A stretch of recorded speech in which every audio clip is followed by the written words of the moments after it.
Jelgava – pilsēta ar 5 gadsimtu senu vēsturi, kurā dzīvo vairāk nekā 65,000 iedzīvotāju, 4. lielākā Latvijā. Jelgava ir rūpniecības pilsēta.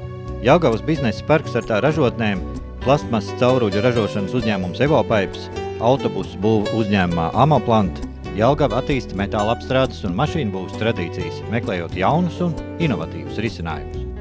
Jelgava ir izglītības pilsēta, tiek atjaunotas skolas un bērnu dārzi, pilsētā ir attīstīta mūža izglītība. Ik viens var pilnveidot savus prasmes un papildināt profesionālās zināšanas pieaugušo izglītības centrā. Jelgava ir studentu pilsēta, te atrodas Latvijas Lauksaimniecības universitāte. Tās mājvietu slavena arhitekta Rastrellī projektēto Jelgavas pili pamatoti dēvē par Jelgavas pērli. Jelgava ir attīstības pilsēta. Pilsētas sejā aizvien parādās jauni vaipsti. Jaunu elpu iegūst Svētās Trīsvienības baznīcas tornis un pilsētas muzejs, atjaunojas vecpilsēta. Jelgava ir kultūras pilsēta. Ziemā Jelgava kļūst par ledus skulptūru galvaspilsētu. Vasarā uz Jelgavu jādodas, lai ieraudzītu fantastiskās smilšu skulptūras, bet rudens pusē aicina piena, maizes un medus svētki un piena paku laivu regati.